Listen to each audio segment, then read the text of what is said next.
오늘 골로새서 1장 24절에서 29절 말씀 가지고 교회, 나의 고민, 나의 사랑이라는 제목의 하나님의 말씀 함께 나누고자 합니다.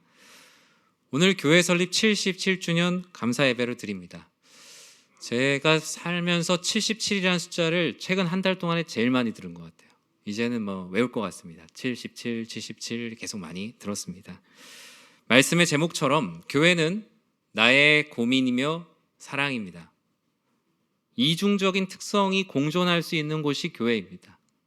교회를 사랑하는데 고민도 되고, 사랑하는데 밉기도 하고, 미운데 사랑하기도 하고, 무관심한 것 같은데 너무나 많은 관심이 있는 모습. 하나님에 대한 사랑과 교회에 대한 애정이 없으면 절대로 사람들은 이해하지 못하는 행동들입니다. 그렇게 싫으면 그만둬. 그렇게 미우면 다니지 말지 라고 말하더라도, 말은 그렇게 몇 번 하더라도 다시 교회에 돌아와 있는 모습을 볼 때들이 많이 있죠. 교회가 처음부터 그랬던 것은 아닙니다. 교회는 성자가 아니라 속자들의 모임이기 때문에 하나님께서 교회를 처음에 세우셨을 때야 100% 순결한 모습이었겠지만 그 안에 상처도 있고 아픔도 있습니다. 그래서 이 시대를 탈교회 시대라고 말합니다. 교회에 있는 많은 이들이 교회를 떠나고, 이제는 코로나 이후에는 모이는 교회가 과연 필요한가라는 문제를 가지고 서로 토론하는 일들도 생겨났습니다. 무교회주의와 가난한 성도가 늘어가고 있고, 교회를 떠나야 할, 모이지 않아도 될, 또는 모이기 싫은 아픔들이 우리의 주변에 많이 산재해 있습니다. 교회 나의 고민 나의 사랑이라는 책의 저자인 필립 얀시 역시 같은 마음이었죠. 그는 교회의 환멸을 느끼고 떠났던 사람입니다. 그는 그 책의 한 페이지에 이렇게 자신의 이야기를 적어놨습니다. 어떻게 나는 교회 회의론자에서 옹호론자로, 구경꾼에서 참여자로 바뀌었을까? 교회를 겨우 참고 견디던 내가 교회를 사랑할 수 있게 된 것도 바로 이 새로운 시각 덕분이다. 저는 이 새로운 시각을 오늘 본문 골로새서 1장에서 같이 찾아보았고, 여러분들과 함께 교회를 사랑하게 된 새로운 시각을 함께 나누고자 합니다. 사실 필립 얀시는 앞서 말씀드린 대로 교회의 환멸을 느끼고 떠났습니다. 사랑과 은혜의 공동체라고 여겼던 교회에서 배신감을 느꼈고, 교회를 서로 험담하고 성도들을 뒷담화하는 모습에서 마음의 슬픔을 느끼고 교회를 떠났습니다. 직분이 계급화되어서 끼리끼리 모여있는 모습, 그것을 넘어설 수 없는 자신을 발견했고, 율법과 전통으로 일관하며 하나님의 말씀보다 그 시대의 율법과 전통이 훨씬 앞서는 교회를 그는 떠났습니다. 그러나 교회를 떠나서 객관적으로 교회를 보게 되었습니다. 교회 안에 있을 때 보이지 않았지만 교회 밖에서 교회를 보니 결국 이 시대를 살리는 소망 역시 그 교회 안에 있다는 놀라운 비밀을 깨닫게 됩니다. 그래서 다시 교회 공동체로 돌아와서 여전히 마음 아프고 고민할 일들이 많지만 그 안에서 고민하고 염려하고 사랑하며 하나님의 뜻을 이루어가고자 작정한 그의 마음을 이 책에서 쏟아내었던 것이죠. 필립 얀시만 그럴까요? 여러분들도 다 그와 같은 고민과 사랑이 있지 않으십니까? 제가 성도님들께 문자를 보냈죠. 문자를 보내서 나에게 교회란 땡땡땡입니다 라고 이렇게 답장을 보내달라고 했더니 엄청 많이 보내셨어요. 사실 제가 처음에 답을 하려고 했거든요. 그런데 이걸 답을 하려고 하니까 설교를 아예 못하겠더라고요. 그래서 오늘 이 시간을 답장으로 여겨주시면 감사하겠습니다. 가장 많았던 답이 무엇일까요? 뭐라고 제일 많이 답하셨을 것 같으세요? 제일 많은 건 엄마 품이다. 교회는 엄마 품이다. 그리고 교회는 친정집이라고, 어떤 분은 친정보다 더 친정 같다고 얘기하십니다. 느꼈어요. 저는 아버지 품은 없구나. 그리고 시집이라고 얘기하는 사람도 없구나. 하지만 그것은 남자 여자 이런 걸 떠나서 엄마 품과 친정집이 가지고 있는 정서는 남녀 누구나 다 이해하실 것입니다. 기쁠 때나 슬플 때나 언제나 찾아가서 내 마음을 털어놓을 수 있는 곳. 다른 곳에선 체면을 차려야 되지만 그곳에서는 정말 편안한 옷을 입고 대자로 뻗어 있을 수 있는 곳, 그곳이 친정집이고 엄마의 품, 교회는 나에게 그런 곳이다라고 많은 분들이 답을 해주셨습니다. 어떤 분은 또 이렇게 말씀하셨습니다. 나에게 교회란 목욕탕입니다. 가기 전에는 정말 귀찮은데 갔다가 때를 쫙 밀고 나오면서 바나나 우유를 먹으며, 이렇게 실제로 보내셨어요. 바나나 우유를 먹으면서 아, 정말 오길 잘했다. 그래서 교회는 저에게 목욕탕입니다 라고 말씀을 하셨고요. 또 어떤 분은 사진까지 저한테 보내셨는데 나에게 교회란 25km입니다 하면서 집에서 교회를 출발하려고 내비게이션을 딱 찍으면 25km래요. 매주 주일 예배를 드리러 오는 거리는 25km이지만 교회를 향한 마음의 거리는 언제나 0km입니다. 목사님 힘내세요. 이렇게 보내셨어요. 실제로 되게 감사했습니다.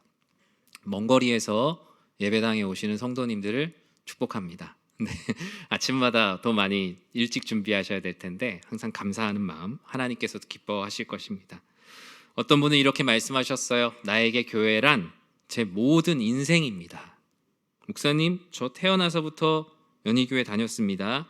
유아 세례 받고 주일학교 졸업하고 교회에서 결혼하고 애들 낳고 아이들도 교회에서 결혼하고 애들 낳고 손주들도 유아 세례 받았습니다. 이제 저는 교회에서 신앙생활하다가 천국만 가면 다 됩니다 라고 말씀하셨어요. 이분께 말씀드리고 싶어요. 손주들 결혼하시는 것도 꼭 보시라고, 그 안에서 많은 은혜 누리시라고 위로하고 격려하고 싶습니다. 어떤 분은 나에게 교회란 믿음의 말을 배우는 곳이라고 하셨어요. 나의 누추한 말들이 예배를 드리면서 믿음의 말로 내 안에서 변화되는 거듭남을 경험하게 된다. 나에게 교회란 예수님의 피로 묶인 2인 삼각과 같다라고 말씀하세요. 서로 어울릴 수 없는 존재들이 그리스도 예수의 보혈로 서로 다리를 묶고 불편하지만 함께 감당하고 뛰어가는 공동체라고 말씀을 하셨고요. 어떤 분은 나에게 교회란 비빔밥이라고 말씀하셨어요. 각기 다른 식재료지만 오히려 그 다름이 오히려 특별함이 되어서 한 곳에 어울려 차이 없이 비벼지고 누구나 함께 먹을 수 있는 그런 교회. 그래서 교회는 저에게 비빔밥이다 라고 말씀을 하셨습니다.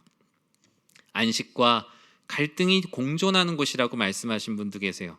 하나님의 사랑을 통해 안식을 얻지만 교회 안에 보이지 않는 벽, 수직적인 관계, 빈부 간의 구분으로 인한 갈등이 항상 공존하고 있어서 고민과 평안이 함께 공존합니다 라고 말씀을 하셨고요.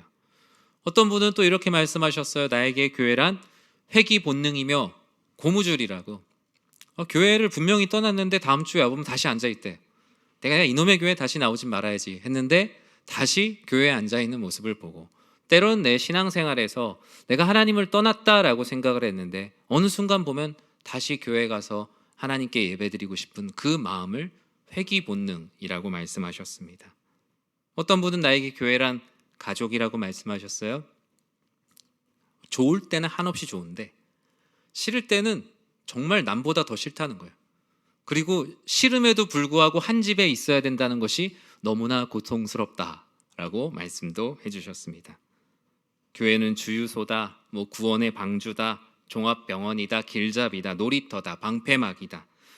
다 말씀드리자면 그 설교 시간이 끝날 거예요. 그래서 제가 저 혼자 핸드폰으로 보고 너무 재밌어서 이게 나 혼자 알고 있으면 안 되겠다. 제가 한 주에 열심히 정리를 해서 성도님들 잘 보이는 데다가 다른 분들이 교회를 어떻게 생각하시는지 같이 볼 수 있도록 준비해드리겠습니다. 여러분, 다른 성도님들의 교회에 대한 마음에 공감을 하시나요? 많이 공감이 되실 거예요. 이분은 또 이렇게 생각하시는구나. 우리와 교회는 이미 뗄래야 뗄 수 없는 불가분의 관계입니다. 도대체 교회가 뭐길래 죽고 못 사는 관계가 되었을까요? 고린도전서 1장 2절에서는 교회에 대해 다음과 같이 말합니다. 같이 한번 읽어볼까요? 고린도에 있는 하나님의 교회 곧 그리스도 예수 안에서 거룩하여지고 성도라 부르심을 받은 자들과 또 각처에서 우리의 주 곧 그들과 우리의 주 대신 예수 그리스도의 이름을 부르는 모든 자들에게 아멘. 교회는 하나님의 소유예요. 어떤 개인이나 특정한 사람들이 지분을 가지고 있는 구조가 아니라 하나님의 소유된 공동체 안에서 함께 거하기에 내 소유나 내 능력을 주장할 수가 없습니다. 그리고 교회는 사람이 만들어낸 것이 아니에요. 피조물이 만든 피조물이 아니라 복음이 만든 피조물, 하나님께서 창조하신 공동체입니다. 주님께서 십자가에서 핏값으로 사신 교회는 건물이라는 부동산을 핏값으로 사신 것이 아니라 우리를 사신 거예요. 이곳에 모여서 주님을 예배하는 우리 한 사람 한 사람을 사시고 교회라고 말씀하셨습니다.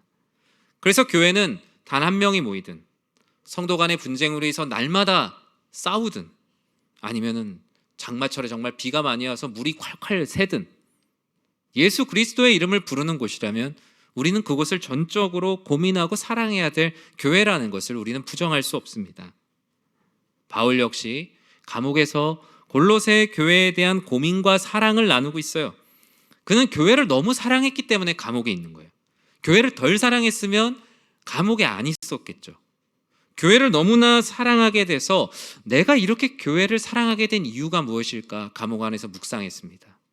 그러면서 그는 그가 교회를 사랑하게 된 궁극적 이유를 이렇게 소개해요. 내가 사람의 일꾼에서 복음의 일꾼이 되는 순간 내가 교회를 사랑하게 되었구나.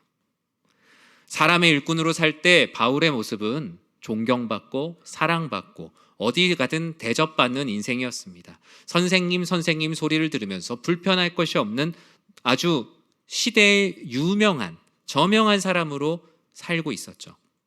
하지만 복음의 일꾼이 된 바울에게 그의 삶은 완전히 변하게 된 일들이 일어나게 되죠. 어떤 일들이 일어납니까? 하나님 안에서 우리가 감당할 수 없는 놀라운 어려움들이 계속 그 안에 자리 잡게 돼요. 바울이 교회를 사랑하게 된 비밀을 24절 상반절에서는 다음과 같이 말씀하고 있습니다. 같이 한번 읽어볼까요? 나는 이제 너희를 위하여 받는 괴로움을 기뻐하고 아멘. 우리가 교회를 사랑한다면 그리고 교회를 사랑하고자 한다면 바울은 자신이 복음의 일꾼이 된 비결을 나눕니다. 괴로움을 기뻐하라 라고 말씀합니다. 괴로움을 참는 거는 어떻게 참는데 기뻐한다. 괴로운 거 막 기뻐하고 웃고 막 그런 사람 옆에 여러분 가까이 가면 위험합니다. 아주 무서운 사람이죠. 근데 바울이 얘기하는 괴로움을 기뻐하는 것은 정신적이거나 정서적인 문제를 이야기하는 것이 아닙니다. 바울은 이전에는 바울에게 괴로움이라는 것이 무엇이었습니까? 내 뜻대로 안 되는 게 괴로움이었어요. 그런데 복음의 일꾼이 된 이후부터는 하나님의 뜻대로 되지 않는 게 괴로움이었어요. 내가 몸이 불편하고 고생을 하고 사람들로부터 수치를 당해도 하나님의 뜻이 이루어진다면 기쁜 일이고, 내가 대접을 받고 내가 유명해지고 내가 다른 사람들로부터 존경을 받아도 하나님의 이름이 낮게 여겨지면 그게 괴로움이었어요. 예수님을 만나고 나서 사실 바울의 삶은 누가 봐도 괴로움의 연속이었거든요. 고린도후서 11장 23절 하반절에 그가 어떤 괴로움을 겪었는지 이렇게 기록되어 있습니다. 같이 한번 읽어볼까요? 내가 수고를 넘치도록 하고 옥에 갇히기도 더 많이 하고 매도 수없이 맞고 여러 번 죽을 뻔하였으니, 수고를 넘치도록 했다, 더 많이 맞았다, 여러 번 죽을 뻔했다, 횟수를 이야기하면서 그가 겪는 괴로움이 얼마나 큰지를 말합니다. 그러나 바울은 복음의 일꾼이 된 이후에 괴로움의 표준이 바뀌었어요.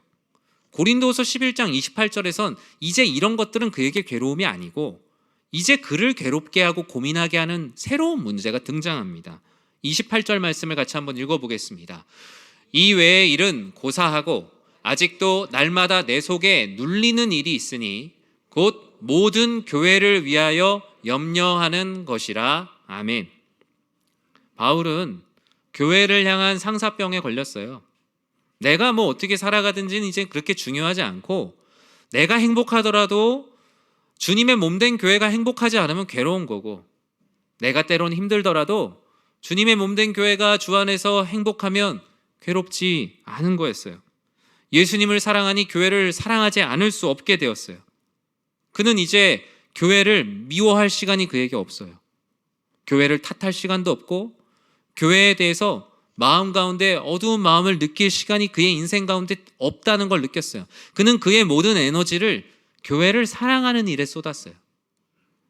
교회가 내 마음에 들지 않고 지금 하나님 은혜 가운데 복음의 길 가운데 나아가지 않을 때 정죄하기보다 정죄하는 방법을 사랑으로 바꿨어요.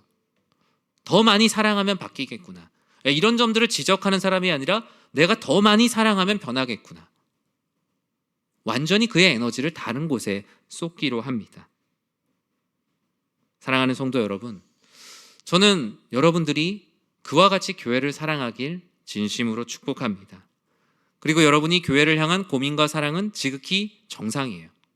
우리가 지금까지 해온 교회에 대한 고민과 사랑으로 하나님께서 지금까지 인도해 주셨기 때문입니다. 건강한 고민과 사랑이 교회를 세워나가는 동력이 되었어요. 그렇다면 우리는 사람의 일꾼이 아니라 복음의 일꾼으로 교회를 사랑해야 됩니다. 괴로움을 기뻐하고 하나님 안에서 즐거워하는 여러분 모두가 되시길 진심으로 축복합니다. 주님께서는 이어서 24절에 다음과 같이 말씀하십니다. 같이 한번 읽어볼까요?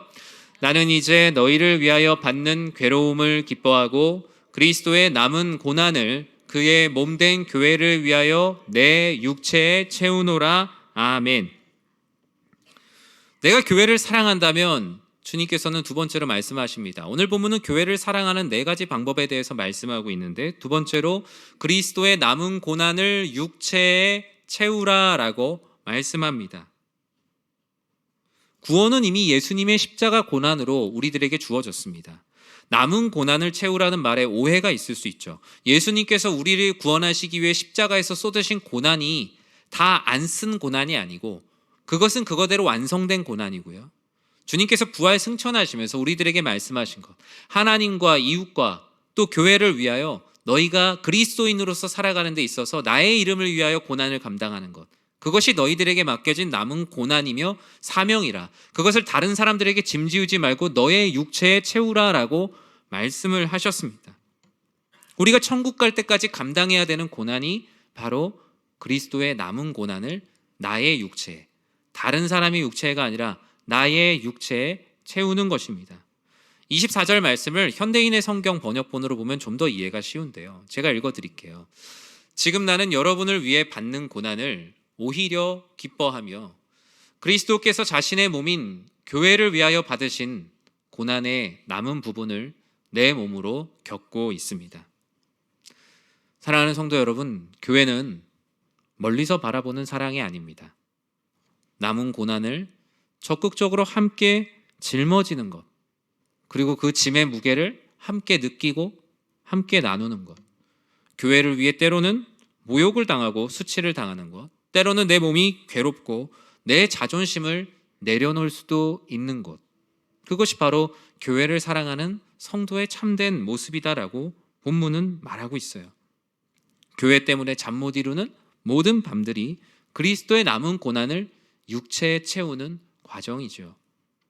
사랑하는 연희의 성도 여러분, 예수님을 사랑한다면, 그리고 교회를 사랑한다면 그리스도의 남은 고난을 여러분들의 육체에 채우는 참된 성도가 되시길 진심으로 축복합니다.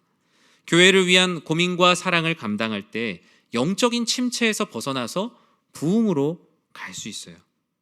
교회가 우리의 편의만 채우려고 한다면 우리는 부흥할 수가 없으며, 그리스도의 남은 고난을 성도 하나하나가 각각 채워갈 때 하나님께서 우리의 교회와 가정과 여러분의 인생 가운데 놀라운 은혜와 부흥을 더하여 주실 것입니다.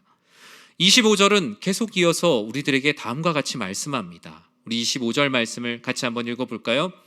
내가 교회의 일꾼 된 것은 하나님이 너희를 위하여 내게 주신 직분을 따라 하나님의 말씀을 이루려 함이니라. 아멘.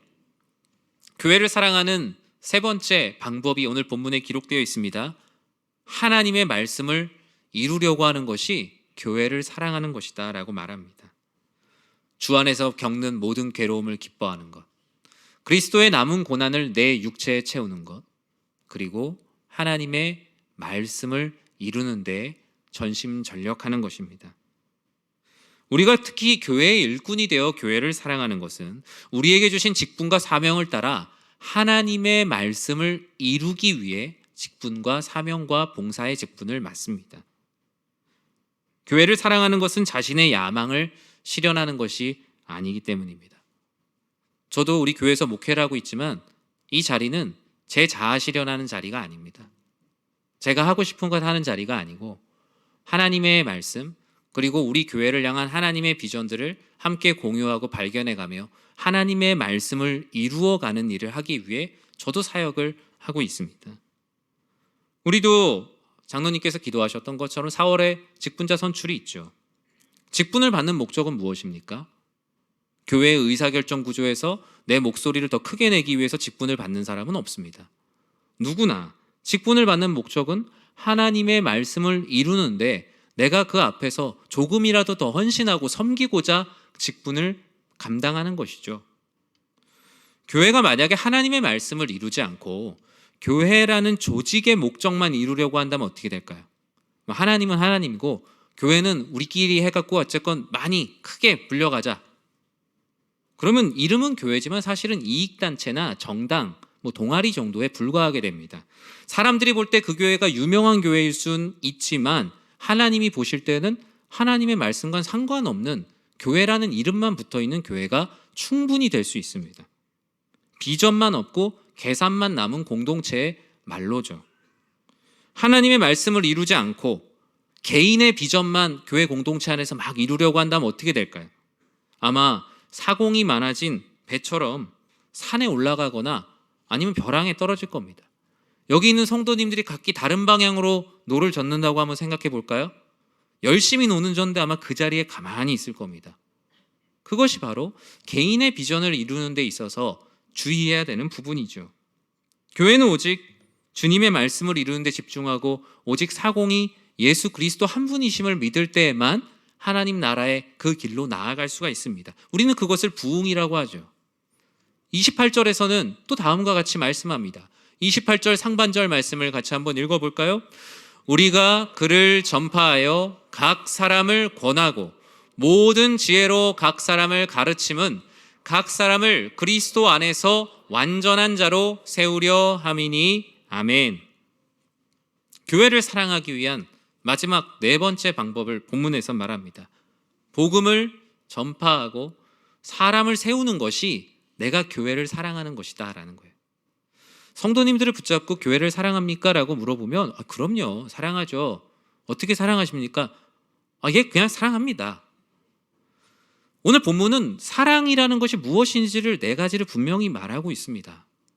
주님의 이름으로 겪는 모든 고난을 기뻐하고 그리스도의 남은 고난을 육체에 채우고 나를 이루는 것이 아니라 하나님의 말씀을 이루어가고 그리고 나를 변화시킨 그리스도 예수의 복음을 누군가에게 전하고 그와 같지 않은 사람들을 세우는 것, 이것이 교회를 사랑하는 겁니다. 여러분이 교회를 사랑해야 되는데 어떻게 해야 될지 모르겠다면 오늘 말씀을 기억하시며 이 네 가지를 시작하십시오.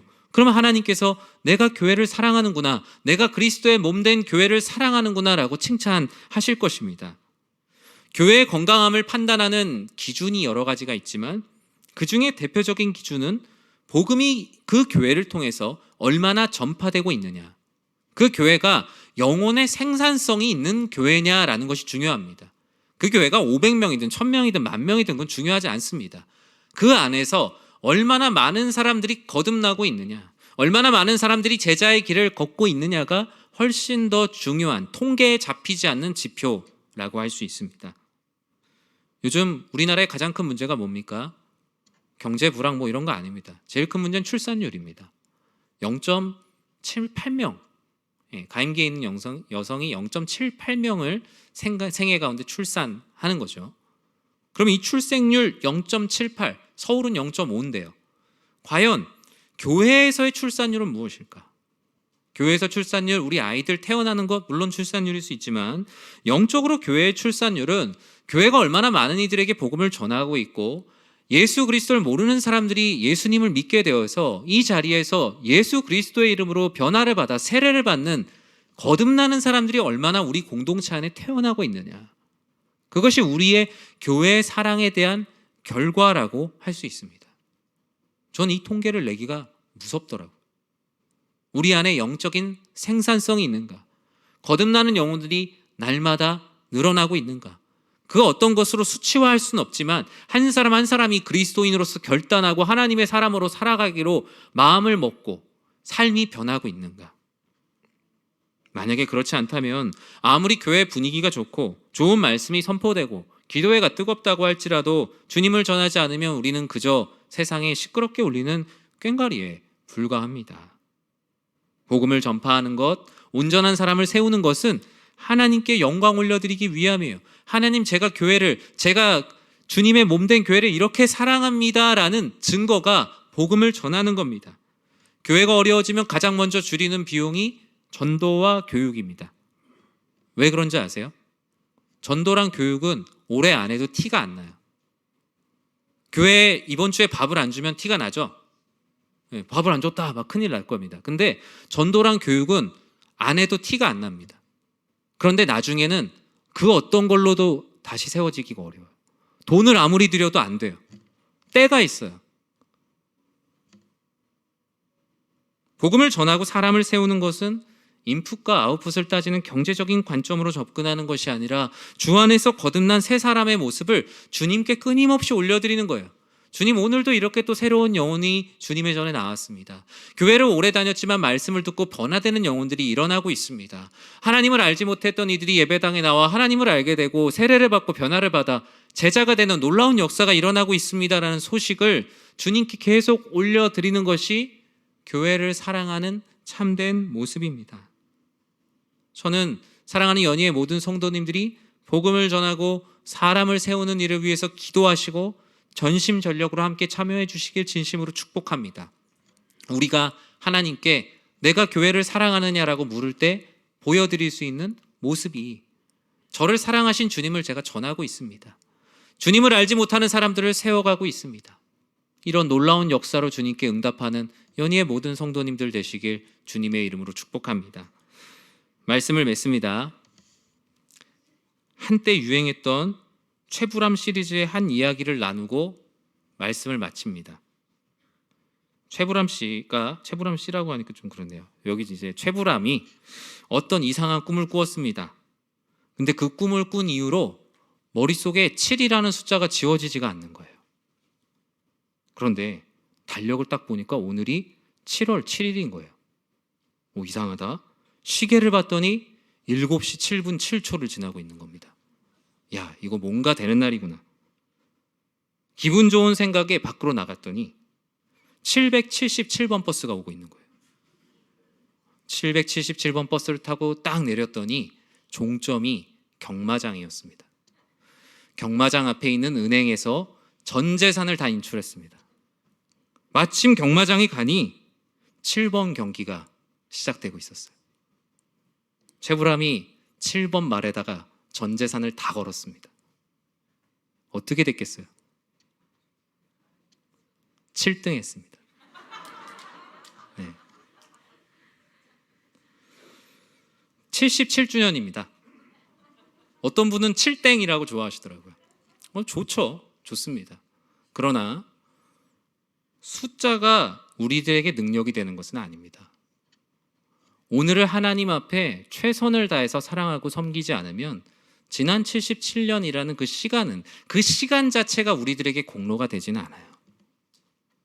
오늘을 어떻게 하나님께 신실하게 살아가느냐. 우리에게 필요한 건 럭키 세븐이 아니라 하나님의 은혜와 사랑, 교회를 사랑하는 우리들의 마음이 필요한 겁니다. 안 그러면 여러분 진짜 7등 합니다. 7등이 아니라 77등 할 수도 있어요. 숫자를 자랑하면 숫자의 우상의 매일 뿐이며 역사의 숫자만을 자랑하면 우리는 그 역사의 매일 뿐입니다. 오늘 하루를 그리고 앞으로를 어떻게 교회를 사랑하며 살아가느냐, 교회를 위해 고민하고 헌신하며 그리스도의 남은 고난을 채우며 살아가느냐, 그것이 지금까지의 77년보다 훨씬 더 중요한 현재에서 고민하고 기도해야 될 과제입니다. 괴로움을 기뻐하십시오. 그리스도의 남은 고난을 육체에 채우고 하나님의 말씀을 이루어 가십시오. 그리고 복음을 전하고 사람을 세우는 모든 일에 예외 없이 모두 다 동참하십시오. 그럼 여러분들이 그토록 기도하던 교회의 부흥이 여러분의 눈앞에 펼쳐질 겁니다. 그것이 바로 하나님이 일하시는 방법, 교회를 사랑하는 이들을 통해서 부흥을 일으키시는 하나님의 방법이에요. 그것이 바로 모든 성도들이 누릴 놀라운 비밀이에요. 바울은 그 비밀을 27절에서 다음과 같이 말씀하고 있지 않습니까? 같이 한번 읽어볼까요?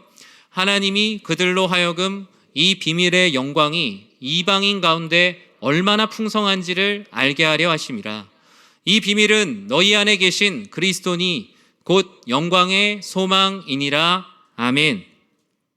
사랑하는 성도 여러분, 우리 교회와 여러분의 심령 가운데 하나님께서 심어놓으신 놀라운 비밀이신 그리스도 예수가 있습니다. 그 예수님께서 핏값으로 세우신 교회를 사랑하세요. 교회를 사랑하시면 여러분의 심령이 변하고 신앙생활이 기쁘고 예배 가운데 즐거움이 있고 하나님의 사람으로 살아갈 수 있는 힘과 용기가 여러분 안에 있습니다. 신앙적으로 슬럼프가 찾아왔다면 여러분이 속한 예배가 펼쳐지는 모든 공동체를 더 적극적으로 사랑하십시오. 그리고 하나님을 알지 못하는 이방인들에게 복음을 전하고 남들이 지기 싫어하는 짐을 져보십시오. 그러면 신앙생활이 행복해질 거예요. 내가 만약에 신앙의 슬럼프와 어려움 가운데 있습니까? 다른 것들을 차치하고 예수님, 그분의 이름을 더욱더 사랑하시고 그분께서 피로 값주고 사신 교회를 더 많이 사랑하십시오. 그러면 여러분의 삶이 행복하게 변할 것이고 힘을 얻게 될 것이고 놀랍게 하나님께서 역사하시는 크신 일들을 보게 될 겁니다. 하나님께서 감추어 주신 그 비밀을 77년간 묻어두는 교회가 아니라 날마다 열어보고 하나님께 감사하는 감격이 있는 우리 행복한 예수가족 연희교회가 되기를 주님의 이름으로 간절히 축복합니다.